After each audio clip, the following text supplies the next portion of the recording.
500 dollarmi, 1000 dollarmi qancha? Aniq. Ayting savolingizni. 1000 dollar deylik mana men. Bo'ldi. O'zidan kelib chiqsa 1000 dollar. Bo'ldi, zo'r. O'zi hamma o'zidan kelib chiqib beradi savolni. Ovozim zo'r boryapti, yaxshi boryaptimi? Eshityapsizlar hammalaring? Ha, yaxshi kelyapti. Bo'ldi. Bitta tekshirib bor ovozim. Xo'p, qaranglar. 1000 dollar pul tikib. 1000 dollar pul tikib, nech pul maqsad qo'ygansiz? Men qadamlarini polni sizga tushuntirib beraman. 1000 dollar pul tikdingiz, oyiga 1000 dollarga nech pul topishdi maqsad qo'ygansiz yoki maqsad qo'ymoqchisiz? Boshlanishiga qancha qo'shimcha yaxshi, realniroq to'g'ri keladigan menimcha maksimum 500 dollar bo'lsa kerak. 1000 dollar tikib 500 dollar pul topish, shundaymi? 1,5 mingda foydasi 500 dollar. Yo, o'sha u daromad bo'ladi-da. Masalan, 1000 dollar pul tikdingiz, hop, 2000 dollar daromad qilsangiz, rasxodlaringizni chiqarib tashlasangiz, sizga sof foyda 500 dollar qolsa, deyapti. Shunaqami? Bo'ldi, zo'r, qarang. Mana varonka.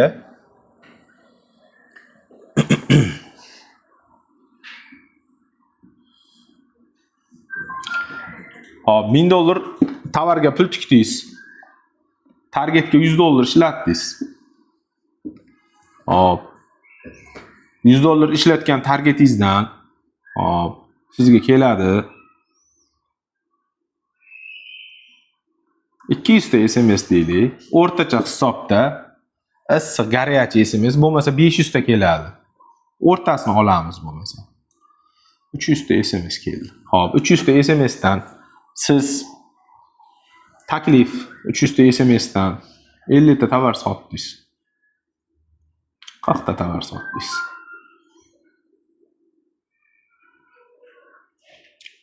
40 ta sotuv. Hop. 40 ta sotuvingiz o'rtacha hisobda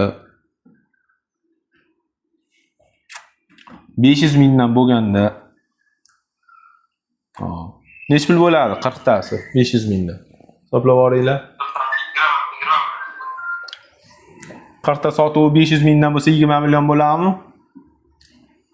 Hop, 20 million bo'ldi. Endi 20 milliondan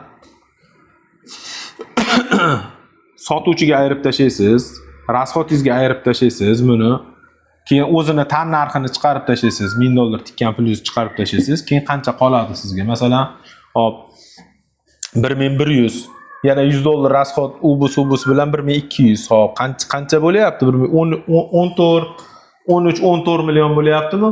Shunaqa hisobda 6 million qolyapti shunda. Sof foyda nechta hisoblanadi? Sof foyda 6 million. Bu 100 dollar tikilganda, targetga 100 dollar tikilganda. Agar yo'q, mana shu 6 million foydami? 6 million foydami? 200 dollar pul tikib, plus yana 100 dollar qo'shib turib ko'paytirmoqchiman desiz, bu birinchi qadam. Bu varonka, soddalashtirilgan varonka. Men buni qadamlarini ham ko'rsatib beraman.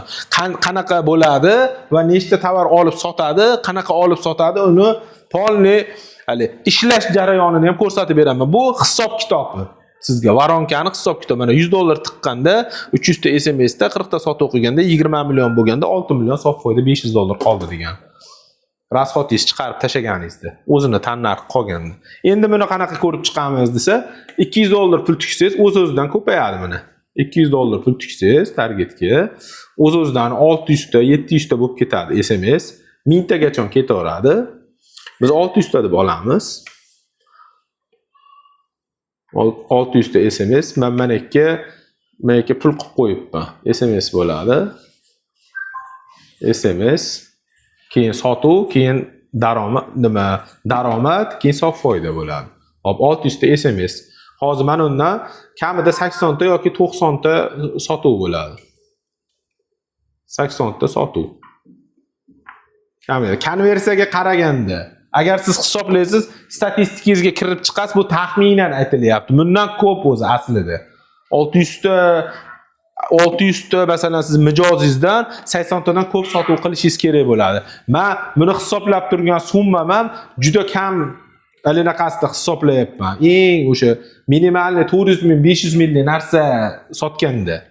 Dvoyka, troyka qanaqadir o'sha 400 ming, 500 minglik o'sha narsa sotganda 20 million bo'ladi deb hisobladim. Endi qo'shaverasiz 20 million emas 40 million yoki 50 million daromad. 50 million daromad bo'ladi. 50 million daromad. Ana endi bundan rasxodlaringizni, nimalaringizni chiqarib tashlaysiz. Masalan, ko'proq targetga tikkaningizni, masalan, bitta, ikkita sotuvchi emas, 3 ta sotuvchi olib ko'proq ishlatganingizni chiqarib tashlasangiz, o'shanda keyin tikkan $1000 ham chiqarib tashlaysiz. Bitta o'zi konversiya unaqa 6 million emas, ancha baland chiqadi. Sizga yaqin 20 million, 25 millionga yaqin chiqadi konversiya. Sirazi bitta budjetni balandlatganingiz hisobiga konversiya ancha baland chiqadi. Hop, endi buni qadamlari qanaqa bo'ladi? Masalan, sotish qanaqa bo'ladi, olish qanaqa bo'ladi desiz, u bo'yicha ham polni darsligini o'tib berganman. Hop. Qiziqmi? Unisi ham hozir buni tushundingizmi? Tushundingiz-a? Hop. Ha, sotuvchi deganda Instagramda sotib beradigan odamni aytyapman. Men sotuvchi olishni ham o'rgataman. Instagramda o'zida qanaqa qilib sotuvchi olib, ular bilan gaplashib, sotuvni 5 qadamini imенно o'sha sotuvchini o'ziga o'rgatib turib sotishlaydi. Masalan, tovar qanaqa bo'ladi desa, Instagram, masalan, mana biosi Instagramda, hop, mana yerda sizni o'zingizni lichniy joyi, bag'da aktualniylari turadi. Ha? Hamma bilsa kerak, keyin mana yerda nima tovar joylab chiqasiz Instagramga.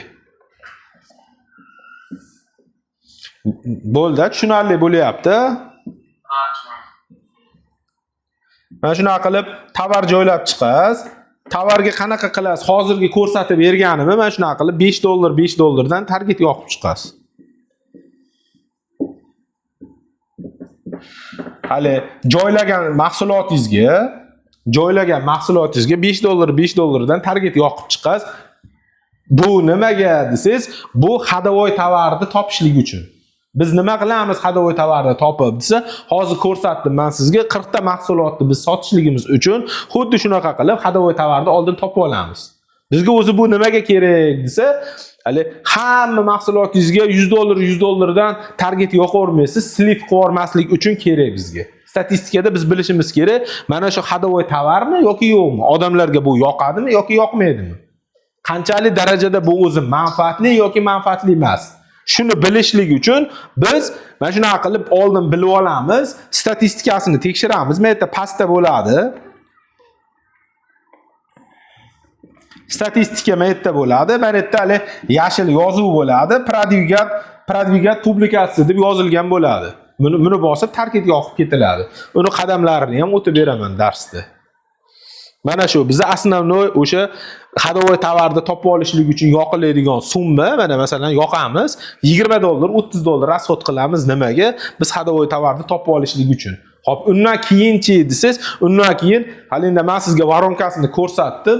$50, $100 ga target yoqib, tezda ko'proq savdo qilishlik uchun tezda $50, $100 ga target yoqib turib, tez savdo qilish kerak. Agar sizni potensialingiz yetadi, $100 ga target yoqsam, shuncha mana 300 ta nomer kelsa ham potensialim yetadi. Men 300 ta odam bilan gaplashib sotib olishlikka desangiz, keyin yoqasiz.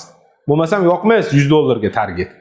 Kamroq yoqib ko'rasiz, gaplashasiz, sotasiz, qanaqa bo'ldi? Bo'ldi, sotdingiz, uspet qildingiz. Bitta sotuvchi olasiz, 2 ta, 3 ta, 4 ta, 5 ta sotuvchi olasiz, hammasiga bo'lib berasiz. O'sha masalan sizga kelib turgan 300 ta nimani SMS-ni bo'lib berasiz masalan. 20 tadan har bittasiga bo'lib berasiz-da, keyin undan natijasini so'rab olasiz. Nima bo'ldi? Nima qo'ydi? Nima dedi? Nechtasi sotib oldi? Sotib olganini cheki qani? Hammasini o'sha bitta Telegram gruppada bemalol razbor qilib turib, ular bilan shug'ullansangiz bo'ladi. Tovarlarni optimshiylardan olasiz. Farqi yo'q. Любой joyda optimshiy. Masalan, hamma sohada idish-tovoq sotasizmi, kiyim-kechak sotasizmi, hamma sohada o'sha optim sotadigan joyi bormi desiz, hamma joyda bor optim sotadigan joy. Nima olish kerak? Qanaqa diskasiyada kamroq? O'shani so'rayotganim asosan. Kiyim sotsangiz bo'ladi. kiyimda yaxshiroq, idish-tovoqda ham yaxshiroq, mebel sohasi qilsa mebelda ham yaxshi. Kim o'zi nimani sotilsa-da, masalan, men kichkinaroq chekdan sotib ko'rmoqchiman, katta chekka jichcha anaqa qila olmayman degan odamga kiyim yaxshiroq.